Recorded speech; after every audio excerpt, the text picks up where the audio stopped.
The most influential doctrine of 6th century BC हुआ। 6th century BC में सबसे influential doctrine क्या थी? देखिए सबसे इन्फ्लुएंशियल डॉक्ट्रिन, देखिए नियति जो है वो तो आजीविका सेक्ट का ही पार्ट है। Ajivika is also somehow influenced by Buddhism, but जो नियति है like fate, Ajivika sect was founded by Makkhali Gosala. जिसको नहीं मालूम है प्लीज रिमेम्बर दिस, काफी क्वेश्चन इस पे आ जाते हैं। ये जो हेटेरोडॉक्स सेक्ट्स हैं साथ साथ जो चल रहे हैं बुद्धिज्म जैनिज्म के, इन पे क्वेश्चन आ जाते हैं। They are also equally important, so do not, kindly do not ignore. तो नियति तो इसी का ही पार्ट है, तो ये अलग से आपको कंफ्यूज करने के लिए दे दिया गया है। आजीविका ठीक है।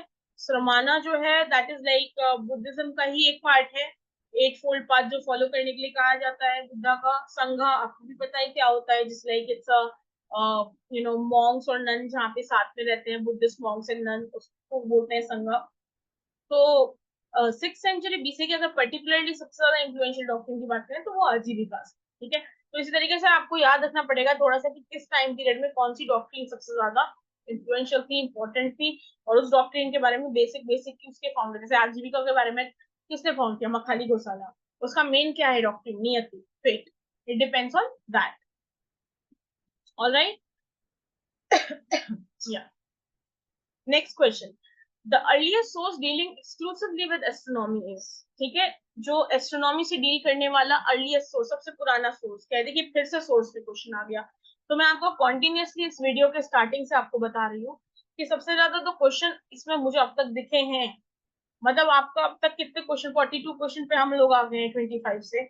अब तक अगर सबसे ज्यादा हम लोगों ने इस चीज को क्वेश्चन देखे हैं तो वो सोर्सेस पे देखे हैं, है ना। इतना टर्म्स पे भी क्वेश्चन नहीं है जितना सोर्सेस पे है। तो दिगर निकया तो जो है वो तो इसका पार्ट है हमारे। और सुत्त पिटक का जो पाली कैनन है, बुद्धिज्म के 3 टेक्स्ट हैं, सुत्त पिटक, विनय पिटक, अभिधम पिटक। तो जो पाली कैनन है तो उसका पार्ट है, सुत्त पिटक का पार्ट है दिग्निकिया। इवन केवादा सुता जो है वो भी वो दिग्निकिया का पार्ट है ना। और जो नक्षत्र है that is that is obviously there, but वो थोड़ा सा लेटली है, एस्ट्रोनॉमी में थोड़ा सा लेटर आते हैं वो, काफी बाद में।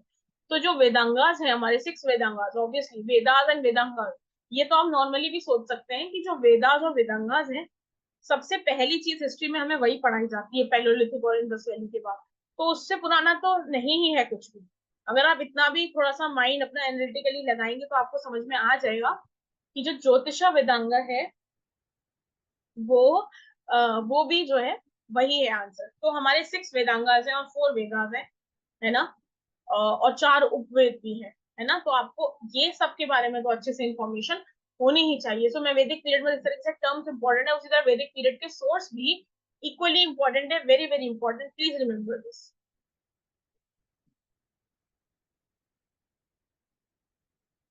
Okay, so the finally next question जो है हमारा थोड़ा सा मिडिवल से है। मिडिवल से हालांकि अब हमने नोटिस किया बहुत कम क्वेश्चन आने लगे हैं, but still, who among the following Chauhan ruler to patronize poets and scholars built many magnificent temples, including a Sanskrit college at Ajmer and Anasagar Lake?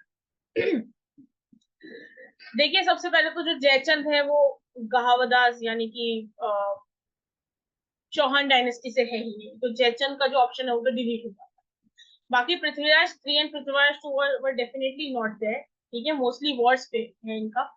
जो विग्रह राज थे, आप अगर नॉर्मल सतीश चंद्र का पार्ट 1 पढ़ के भी चले जाएंगे ना, तो भी आपको ये पता होगा कि विग्रह राज वॉज द वन जिन्होंने अनासागर लेक जो है उसको बनवाया था, है ना। तो या द आंसर इज विग्रह राज। सो थोड़ा सा चौहान डायनेस्टी के बारे में या राजपूत के बारे में भी आपको बेसिक बेसिक पता होना चाहिए। तो बहुत ही ज्यादा मतलब बेसिक और बहुत ही ज्यादा बोलते ना एकदम स्टार्टिंग लेवल का क्वेश्चन है, तो ये तो पता होना ही चाहिए।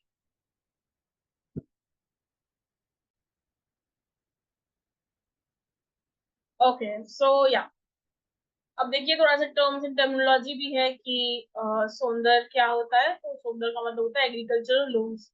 ये टर्म जब आप मिडिवल में, अर्ली मिडिवल में पढ़ेंगे एक अलग से टर्मिनोलॉजी का, मैं तो मतलब मैं अपने जो स्टूडेंट्स होंगे उनको दे ही दूंगी टर्मिनोलॉजी, मुझे पता है इंपॉर्टेंट होती है कहीं ना कहीं। तो इन मतलब बाकी भी जो लोग हैं प्लीज टर्मिनोलॉजी पे ध्यान दें। जैसे सूर पीरियड में अनकल्टिवेबल लैंड जो बहुत टाइम से खाली पड़ी हो उसको बंजर बोलते थे, है ना, छाछर बोलते थे। तो डिफरेंट काइंड्स ऑफ लैंड है ना, तो सबके टर्म्स आपको पता होना चाहिए। अब देखिए जो रूलर्स हैं, दिल्ली सल्तनत के 4 रूलर्स के नाम आपको यहाँ पे दिख रहे होंगे। तो जो रूलर्स है इंपॉर्टेंट है, उसके बारे में इंफॉर्मेशन याद रखना, बट बहुत इंपॉर्टेंट क्वेश्चन नहीं है। मुझे लगता है ये मुझे पहला ही क्वेश्चन यहाँ मिला था जब मैं इस पेपर को पढ़ रही थी, इससे रिलेटेड है ना। तो या हु सेंट, जैसे कि उनके बारे में आपको बेसिक पता होना चाहिए कि एक तो उन्होंने कब अपना थ्रोन लिया, ठीक है, in which year they ascended the throne, ठीक है। दूसरा आपको ये क्वेश्चन ये थोड़ा पता होना चाहिए कि उन्होंने किन किन से डील करा, किन किन से ट्रेड करवाया, या किन किन के साथ उनका वॉर हुआ, ठीक है। तो मेन एक रूलर के बारे में हमें यही पता होना चाहिए, या फिर उन्होंने कोई मेजर चीजें करी है, जैसे मोहम्मद बिन तुगलक ने किया था, है ना, he shifted the capital to Daulatabad, and उन्होंने टोकन करेंसी इशू कर दी थी। या फिर अलाउद्दीन खिलजी के हमारे जो लैंड रिफॉर्म्स है वो हमें, या मार्केट रिफॉर्म्स है हमें, वो बहुत इंपॉर्टेंट है याद रखने। तो ये भी चीजें इंपॉर्टेंट होती है। अब देखिए क्वेश्चन ये है कि किसने कश्मीर के जो है who sent Kashmir a shawl as a present to Chinese empire, it was Mohammad bin, alright.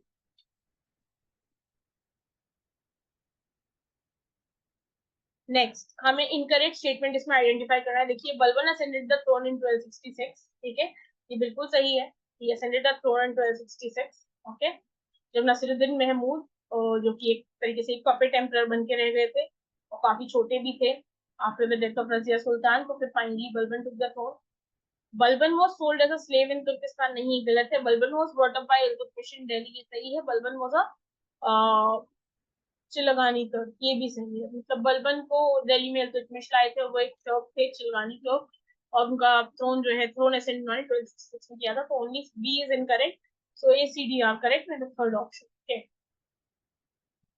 तो मैंने ऑलरेडी आपको ये चीज बता दी है कि किस तरीके से आपको एक रूलर के बारे में मेनली क्या क्या याद रखना बहुत इंपॉर्टेंट है, कि वो कहाँ पे रहे, कहाँ कब उनका थ्रोन पे वो आए, कब उनका डेथ हुआ, क्या क्या मेन रूल्स उन्होंने एस्टेब्लिश किए थे, या कुछ चेंज लाए थे, कुछ मेजर उन्होंने रिफॉर्म्स किया था सिस्टम में, ठीक है, या मेजर वॉर उन्होंने कोई लड़ा था। तो मेनली यही याद रखना होता है हर रूलर के बारे में। लगता है हम लोगों को कि बहुत लंबा चौड़ा है, लेकिन होता नहीं है। मेन पॉइंट्स आप थोड़ा सा स्मार्ट वर्क करिए ना। इन्फॉर्मेशन देने को तो बाबर अकबर के बारे में तो ऐसे तो एबंडेंस ऑफ इन्फॉर्मेशन है, लेकिन आपको थोड़ा एग्जाम बेसिस, इसीलिए बैच लेना या टीचर्स से पढ़ना जिन्होंने वो एग्जाम दिया है उनसे सलाह लेना इंपॉर्टेंट होता है, क्योंकि पढ़ने को तो हिस्ट्री में बहुत सारी चीजें हैं। ऐसे तो आप पढ़ते ही चले जाएंगे, किताबें ही किताबें हैं, लेकिन क्या चीज इंपॉर्टेंट है, स्मार्ट वर्क किस तरीके से करना है, क्या आता है, वो पता नहीं लग पाता है। तो कितनी भी मेहनत से एग्जाम भी क्लियर कभी कभी नहीं हो पाता है, बट सही गाइडेंस को की मदद से आप कर लेते हैं ना। I hope all are watching this video, all of you clear this exam. Correct statement, अब देखिए Ajmer was captured in 1191, Ajmer was occupied after defeating Hariraj, Govind was son of Prithviraj, Hariraj was a brother of Prithviraj, alright. तो इसमें जो है बी सी डी करेक्ट है और A correct नहीं है, ओके। ए वो A is incorrect.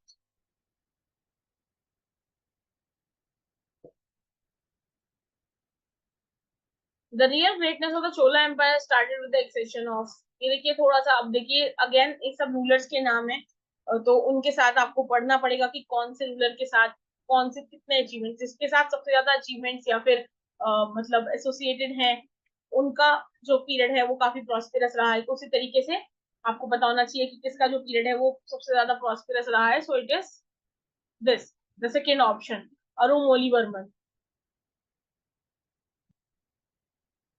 who administered the Vijayanagar empire on the basis of Kakatiya model, किसने विजयनगर एम्पायर को, विजयनगर एम्पायर के बारे में आप सबको पता होगा, hmm, Harihara Bukka founded it. Kakatiya model पे देखिए Brahmins definitely not, because rulers करते थे उस टाइम पे, ब्राह्मण्स होते थे बहुत इन्फ्लुएंशियल, लेकिन Brahmans never actually ruled, okay, they were patronised, they were given so many benefits by the rulers, but ऐसा कुछ नहीं था कि वही रूल कर रहे हैं। बहामनीज तो अलग ही थे, because you know they had the Bahmani सल्तनत ऑफ देयर ओन, ठीक है। Rajaraja that is a Chola ruler, तो अल्टीमेटली हरिहरा, उसके बारे में तो पता है कि डेफिनेटली विजयनगर के रूलर थे। तो ये तो बहुत सिंपल क्वेश्चन हो गया, क्योंकि बाकी ऑप्शंस में इन्होंने विजयनगर डायनेस्टी के रूलर के नाम नहीं दिए हैं, इन्होंने और दिए हैं। तो डेफिनेटली आपके लिए बहुत ईजी रहा होगा लास्ट ईयर जो मेरे स्टूडेंट्स हैं, आई होप आप लोगों ने सॉल्व किया हो, एटलीस्ट ये क्वेश्चन गलत ना किया हो। अब डेक्कन में देखिए, अब देखिए इम्पोर्टेंट क्या भी हो जाता है कि थोड़ा सा आपको मैंने आपको ये बताया कि आप कोई भी डायनेस्टी चाहे वो पोस्ट मौर्य की है, जैसे कुशाना, शाका, सतवाना, या फिर वो पोस्ट गुप्ता की है, पल्लवास, चालुक्यास, वर्धन, सबके बारे में एक चीज वेरी वेरी इंपॉर्टेंट होती है। The most important point is तो उनका कैपिटल कहाँ है, और वही कैपिटल से उनको पता चल जाता है कि वो कहाँ बेस्ड है, किस रीजन में है वो, है ना। तो देखिए इस पे एक क्वेश्चन आ गया कि इन डेक्कन, देखिए डेक्कन डेक्कन में, अब मौर्य के बाद पोस्ट मौर्य की अगर हम लोग बात करते हैं तो उसमें कम से कम 10-15 डायनेस्टी है जो आई थी। लेकिन हमसे इन्होंने क्या क्वेश्चन पूछ लिया, अब ये भी पूछ सकते थे कि इसमें से पोस्ट मौर्य को किसने फॉलो करा था, मीन मौर्य को किसने फॉलो किया था, है ना। तो ऐसे तो शाकाज भी हैं और सतवाहनास भी हैं। पल्लवास तो डेफिनेटली पोस्ट गुप्ता डायनेस्टी है, बेस्ड इन कांचीपुरम, है ना। And Reddy is definitely not a part of post Maurya period, but Shakas and Satavahanas दोनों पोस्ट मौर्य में हैं। बट हमें जो इम्पोर्टेंट है वो ये है कि डेक्कन में इट वाज सतवाहनास। तो हमें इससे पता चलता है कि हमें जो प्लेस है, रीजन है, वो इम्पोर्टेंट है, याद रखना बहुत जरूरी है। And on the contrary, Shakas were a Central Asian tribe, and they were ruling from Afghanistan, Mathura, Ujjain, Girnar, not Deccan. Okay, next question again source के ऊपर है। 12वीं इसका जो कीर्तन अर्जुनियम है, जो कि डिस्क्राइब करता है शिवा और अर्जुना के बीच में जो कॉन्फ्लिक्ट हुआ था, तो वो कितने कैंटन्स में करता है, 18 कैंटन्स में। तो इस तरीके से मैंने आपको पहले भी बताया कि सोर्स, कोई भी जो एंशिएंट हिस्ट्री के सोर्सेज हैं, उनके बारे में बेसिक बेसिक इंफॉर्मेशन, जैसे कि इसमें क्या है ना। अब इसमें तो खैर बता दिया कि क्या है, हो सकता है इसमें ये भी होता कि 12वीं कीर्तन अर्जुन में किसके कॉन्फ्लिक्ट के बारे में बताया गया है, तो शिव और अर्जुन की। तो आपको बेसिक बात है, एक टेक्स्ट में क्या दे रखा है, इतना आपको पता होना चाहिए, है ना।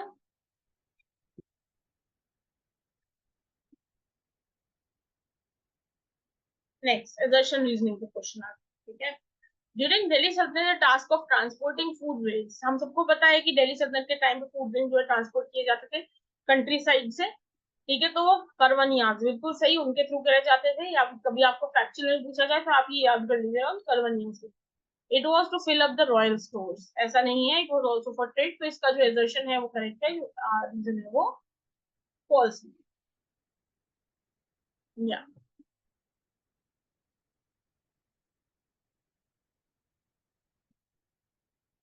Next, arrange the following in chronological order,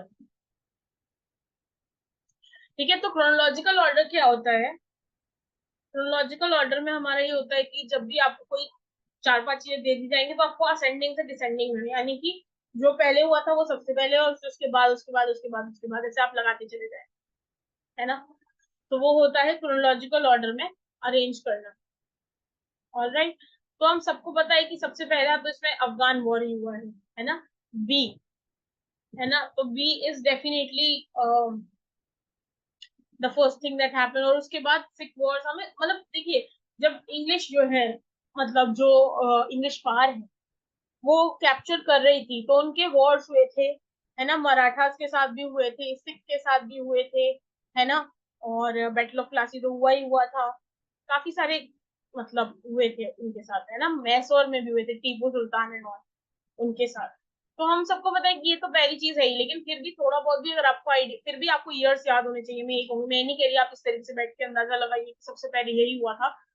जो मॉडर्न हिस्ट्री का स्टार्टिंग होता है तो इन्हीं सब चीजों से होता है, किस तरीके से वो ऑक्यूपाई कर रहे हैं। तो आप इस तरीके से एनालाइज करेंगे तो भी आपको पता चल जाएगा कि सांथाल रेबेलियन तो बहुत बाद की चीज है। मतलब जब उनका रूल स्टैब्लिश हो गया और लोगों को प्रॉब्लम होने लगी तो कुछ ट्राइबल्स आ गया, उन्होंने लड़ा, तो वो सांथाल रेबेलियन है। अदर देन दैट, देखिए सबसे पहले एंग्लो फर्स्ट अफगान वॉर हुआ था। तो 1 और 4 तो डिलीट ही हो गया, एलिमिनेट हो गया, ऑप्शन 2 और 3 रह गए, बी। उसके बाद एंग्लो सिख वॉर हुए, ठीक है, तो इन्होंने सी दे रखा है, तो ये गलत है, ठीक है। इंट्रोडक्शन ऑफ रेलवे उसके बाद हुआ, ठीक है, सी। फिर Santhal rebellion, and finally the annexation of Awadh.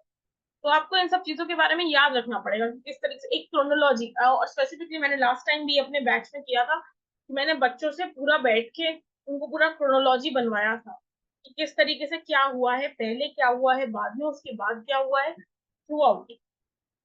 Y?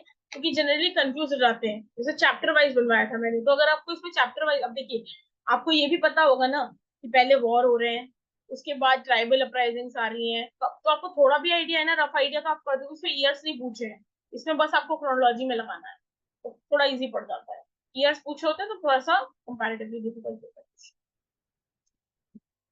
तो ये तो आप याद ही रखिएगा।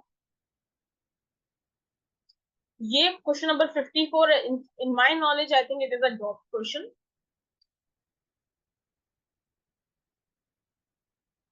बट फिर भी इसका बेस्ट पॉसिबल ऑप्शन जो होगा वो होगा कि like first of all Rigveda. Okay, यानी कि सी ऑप्शन सबसे पहले आएगा। ठीक है, एंड देन इसके बाद अगर हम सिर्फ इंडियन हिस्ट्री की बात करें तो D, then Brahmanas, then E Indica, and finally Suttanipata. But ultimately होमर शरीफ, क्योंकि इनकी डेट जो है वो क्लैश कर रही है, इस वजह से आई गेस क्वेश्चन ड्रॉप किया गया होगा। तो इसमें अप्रोप्रिएटली नहीं दिए हैं ऑप्शन, तो इस वजह से this question was drop. Next, agricultural condition in the Gangetic Basin was vastly different from those of the Indus culture। ठीक है, तो एग्रीकल्चर कंडीशन जो थी गेंगेटिक बेसिन की वो अलग थी, ये बात बिल्कुल सही है, कंपैरेटिवली अलग थी इंडस वैली सिविलाइजेशन से अलग। Canals and dykes were of great significance, नहीं कैनल्स जो है वो इंडस वैली में ज्यादा इंपॉर्टेंट थी, है ना। तो जो स्टेटमेंट 2 है वो इनकरेक्ट है ना, और स्टेटमेंट 1 ट्रू है, यानी कि थर्ड ऑप्शन इसका करेक्ट। नेक्स्ट, हम लोगों को पता है कि ब्रह्मदेया लैंड्स क्या थे, जो कि रिलीजियस इंस्टीट्यूशंस को या फिर ब्राह्मण्स को दे दी जाती हैं। तो जो ब्रह्मदयास और टेम्पल्स जो थे वो इंपॉर्टेंट प्लेयर्स होते थे in reconstructing the economy, restructuring the economy during the Chola period. बिल्कुल, और जो साउथ इंडियन हिस्ट्री है उसमें भी ब्रह्मदया लैंड्स होते थे और टेम्पल्स होते थे, उनको बहुत ग्रांट्स देते थे। इनफैक्ट चोला पीरियड में तो बहुत बहुत बड़े बड़े ग्रांट्स देते थे, जो राजा थे, जो किंग्स हुआ करते थे, वो they used to give huge grants to the temples, to the Brahmins. So it was a result of their administrative and functional control over productivity। ऐसा नहीं है, ठीक है। तो दे वर इम्पोर्टेंट प्लेयर्स, बट ऐसा नहीं था कि उनके ऊपर पूरा एडमिनिस्ट्रेशन उनके कंट्रोल में है, ऐसा नहीं था। तो like statement 1 is correct, but statement 2 is false. Next question, अब ये तो बहुत ही सिंपल क्वेश्चन है, इसको तो मतलब I think anybody can solve this. रुपया क्या होता है, दाम, अशर्फी। देखिए अशर्फी हम सबको पता है गोल्ड की होती है ना। तो सी का फर्स्ट हो गया, है ना। अधेला, नाम से ही आपको पता चल रहा है, अध, आधा, यानी कि हाफ दाम, तो डी का थर्ड हो गया, है ना। जो रुपया है, ठीक है, दैट इज सिल्वर, एंड जो दाम होता है वो कॉपर कॉइन होता है। तो आपको मटेरियल थोड़ा बहुत पता होना चाहिए कि कौन सा मटेरियल होता है, कौन से कॉइन यूज होता है। ऑल राइट, जस्ट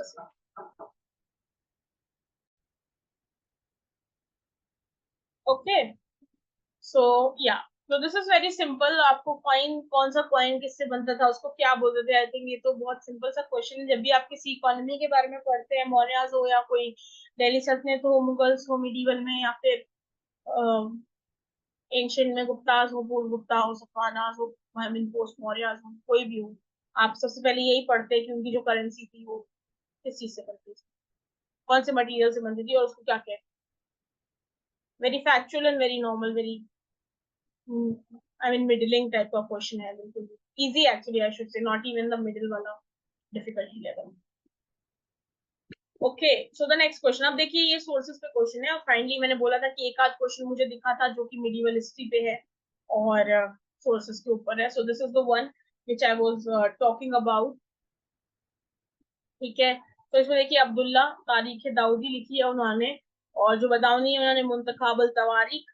ये देखिए इसकी ना पूरी लिस्ट आपको बना के मुझे लगता है याद करनी चाहिए। बरनी तारीख फिरोज शाही, यानी कि फिरोज शाह तुगलक की जो हिस्ट्री थी, और उनको वो लिखी है उन्होंने। बाकी सिद्जी फवाद फवाद फवाद उल फुएद बोलते हैं इसको हम लोग। बाकी आपका प्रोनाउंसिएशन ऑफ कोर्स आपके टीचर्स ने ग्रेजुएशन बताया होगा। तो फर्दर मैं आपको यही कहना चाहूंगी, देखिए अभी अगर मैं आपको ये बता भी रही हूँ, एक तो इनके नाम, कौन सा टेक्स्ट किसने लिखा है। मिडिवल का भी मैं आपको कहूंगी कि याद रखिएगा। एंशियंट के ज्यादा इंपॉर्टेंट है, बिल्कुल हम लोगों ने बहुत क्वेश्चन, कम से कम आई थिंक 20+ क्वेश्चन अभी तक हम लोगों ने देखे हैं जो एंशियंट हिस्ट्री के सोर्सेज पे आए हैं। उसके बाद अगर हम ये क्वेश्चन देख रहे हैं तो ये है मिडिवल हिस्ट्री पे, मिडिवल हिस्ट्री के सोर्सेज पे। तो आपको एक लिस्ट बनानी चाहिए, या फिर आती भी है मेरे ख्याल से, कुछ यूपीएससी मटेरियल में भी आपको मिल सकती है कहीं पे। बाकी मैं तो अपने बैच में पढ़ाने ही वाली हूँ। इसमें सारे राइटर्स जिन्होंने भी जो हिस्ट्री लिखी है ना, जिसकी भी, है ना, अकबर नामा जैसे किसने लिखा है, was अबुल फजल। बाबर नामा बाबर हिमसेल्फ रोट, उन्होंने अपनी ऑटोबायोग्राफी। सुजू के बाबूरी जो कि टर्किश में थी, बाद में it was translated into whatever, I mean just to give an example. इस तरीके से, सॉरी, पूरा सोर्स बनना चाहिए, पूरा सोर्स का लिस्ट बनना चाहिए, थोड़ा उससे, and then you should just remember it by heart. कुछ चीजें हैं याद करनी पड़ेंगी, उसको आप समझ के या एनालाइज करके नहीं सॉल्व कर सकते हैं। ये चीजें हैं जो आपको थोड़ी सी लर्न करनी ही पड़ती है, बिकॉज एक्चुअल एग्जाम में we can do much about it. Further, देखिए मदद इन मार्श लैंड जो है सबको पता होगा, और होना भी चाहिए अगर आप हिस्ट्री के स्टूडेंट है, कि अकबर के टाइम में इंट्रोड्यूस किया गया था मेनली मदद ए मार्श, मतलब जो पर्टिकुलर इस टाइटल के साथ। उससे पहले भी लोग मतलब चैरिटी करते थे, लेकिन मदद ए मार्श, आपको नाम से ही पता चल रहा है मदद ए मार्श, तो इनहेरिटेंस और रेवेन्यू और पेटी बर्डन तो बिल्कुल भी नहीं है, एड फॉर सब्सिस्टेंस है इसका मीनिंग।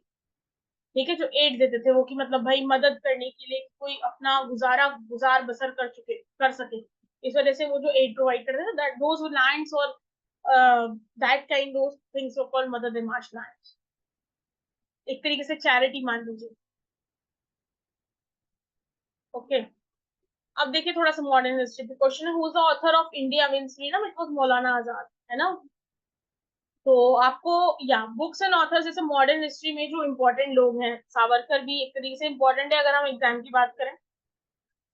या, और Jawaharlal Nehru is very very important अगर हम बात करें, जैसे डिस्कवरी ऑफ इंडिया उन्होंने लिखी है। महात्मा गांधी ने कौन कौन सी बुक्स लिखी हैं, उस पर भी question I think last to last year उस पर क्वेश्चन आया था, है ना। आपके इस पेपर से पहले जो पेपर हुआ था उसको उन्हीं के ऊपर क्वेश्चन आया था, आई थिंक हिंद स्वराज और something, I don't know who wrote that book. I mean ये क्वेश्चन आया था अबाउट महात्मा गांधी, वीडी सावरकर, उन्होंने भी बुक्स लिखी हैं, है ना। रिवोल्ट ऑफ 1857 को उन्होंने the first war of independence बोला है ना। और हिंदुत्व उन्होंने एक बुक लिखी है। तो इस तरीके से मैं बोलना चाह रही थी कि आपको मेनली ये याद रखना है कि कौन से राइटर ने कौन सी बुक लिखी है मॉडर्न हिस्ट्री, है ना। तो उसकी भी आप एक लिस्ट बनाइए, स्पेसिफिकली जो पीपल मॉडर्न में इन्फ्लुएंशियल रहे हैं, जो फ्रीडम फाइटर्स रहे हैं, जिन्होंने अपना योगदान दिया है फ्रीडम मूवमेंट में, उन्होंने जो बुक्स लिखी हैं वो तो बहुत ही इंपॉर्टेंट है, तो आप प्लीज उसको याद करिएगा, बहुत जरूरी है।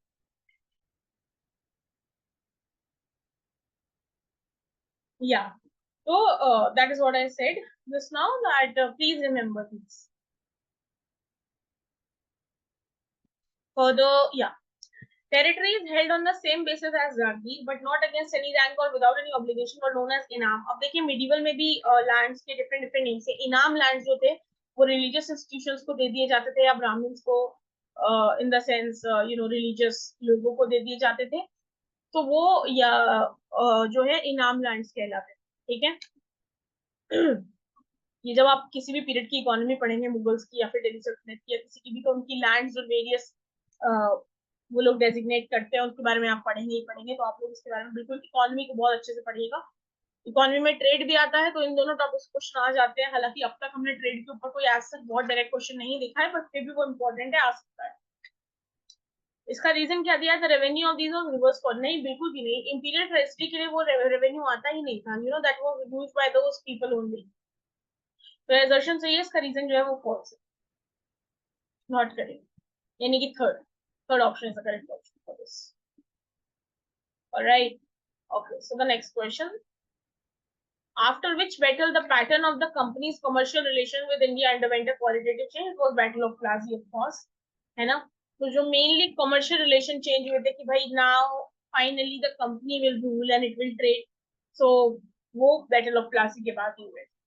और आपको ये सारे बैटल जैसे दिए गए हैं, तो मैं ये भी कह रही हूँ कि मतलब बाकी के भी जो ऑप्शंस हैं, आप ऐसा कर सकते हैं कि उन ऑप्शंस के बारे में आप बेसिक बेसिक पता लगाएं। जैसे बैटल ऑफ बक्सर के बारे में हमें पता है कि बाद में जो पूरा कॉन्स्पेरेसी हुआ था, उसके बाद जो अल्टीमेट एक और बैटल हुआ था, तो that was battle of Buxar. या एंग्लो मैसूर वॉर के बारे में, इन सबकी डेट्स, इन किसके बीच में हुआ, मेन रीजन क्या था, इन बैटल्स का रिजल्ट क्या हुआ, बैटल्स के बारे में आपको मेनली ये याद रखना होता है, और कुछ नहीं। किसके बीच में हुआ, कौन जीता, कौन से ईयर में हुआ, बैटल का रीजन क्या है, इसके बाद कोई ट्रीटी साइन हुई है या फिर कुछ भी ऐसा साइन हुआ है तो वो।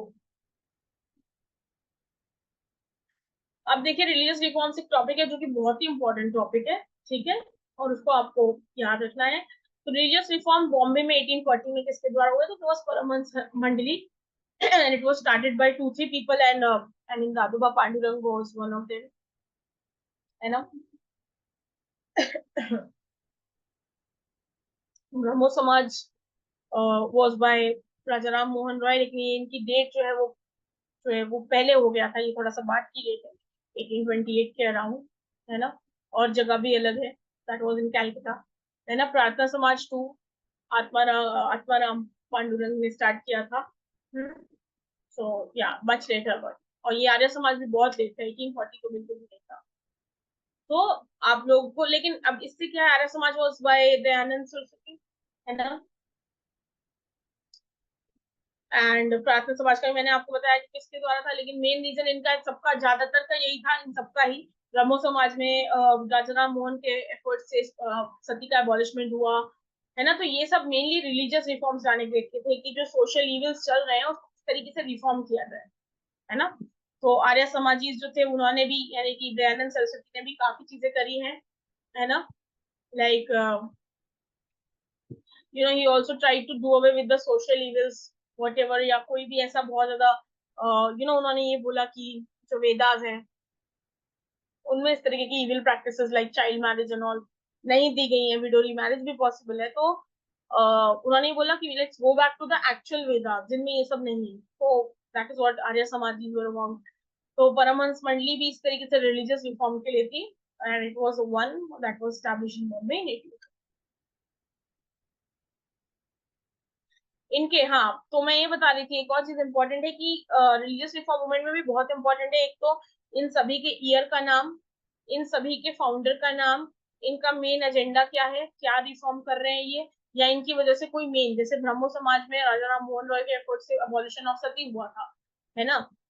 तो वो मतलब कब, कौन सी ईयर में हुआ, उसमें कौन इन्वॉल्व था। तो ये मेन मेन चीजें जो है इनके बारे में आप याद रखेंगे। जितने भी रिलीजियस रिफॉर्म मूवमेंट्स है या जितने भी समाज है या फिर जितने भी आगे भी आपके जो थोड़े से रिलीजियस एक्सट्रीमिज्म से रिलेटेड भी जो है मूवमेंट्स, इवन उनके बारे में भी आपको इन्फॉर्मेशन याद रखनी पड़ेगी। ये कभी कभी मैचिंग में, जैसे अभी तो ऐसे आया है, मैचिंग में आ जाता है, ईयर्स दे देते हैं या फिर फाउंडर का नाम दे देंगे आपको, चार और चार समाज का नाम दे देंगे कि भाई किसने कौन सा फाउंड किया है, तो उस तरीके से आप बताइए। तो इस पे काफी क्वेश्चन इस तरीके के फैक्चुअल आ जाते हैं, तो प्लीज आप इन्हें याद रखें। Question number 64, which act established limited self-government in Bengal, Madras and Mumbai? It was Indian Consuls Act of, अब अगर एक्ट की बात करें, इंडियन काउंसिल एक्ट ऑफ 1861 ने किया था। तो सारे ही एक्ट इंपॉर्टेंट हैं, बट इल्बर्ट बिल हो गया, जैसे इसके थ्रू ये हुआ था कि जो मतलब जो मतलब इंग्लिश विक्टिम, इंग्लिश कल्प्रिट्स हैं या फिर जो सस्पेक्ट्स हैं, उनका जो जजमेंट है वो इंडियन जजेस भी दे सकते हैं। तो इस तरीके से तो एक तो इनके ईयर्स, सारे एक्ट जो भी है, चाहे फिट्स इंडिया एक्ट हो गया या आपका चार्टर एक्ट हो गया, आगे जाके जितने भी एक्ट्स हैं इन सब के बारे में, या जो रिफॉर्म्स है, मिलिट्री के रिफॉर्म्स है या पुलिस में जो रिफॉर्म्स रहते हैं या फिर एजुकेशन, है ना, मकौलेज एजुकेशन रिफॉर्म्स, जो भी है सबके बारे में आपको पूरा इन्फॉर्मेशन और उनकी ईयर्स आपको लर्न होने चाहिए, है ना। फिलहाल उन लोग इस क्वेश्चन में ये देखा है कि जो लिमिटेड सेल्फ गवर्नमेंट है बंगाल, मद्रास और बॉम्बे में इंडियन काउंसिल एक्ट ऑफ 1861 के द्वारा जो है इस्टेब्लिश की गई।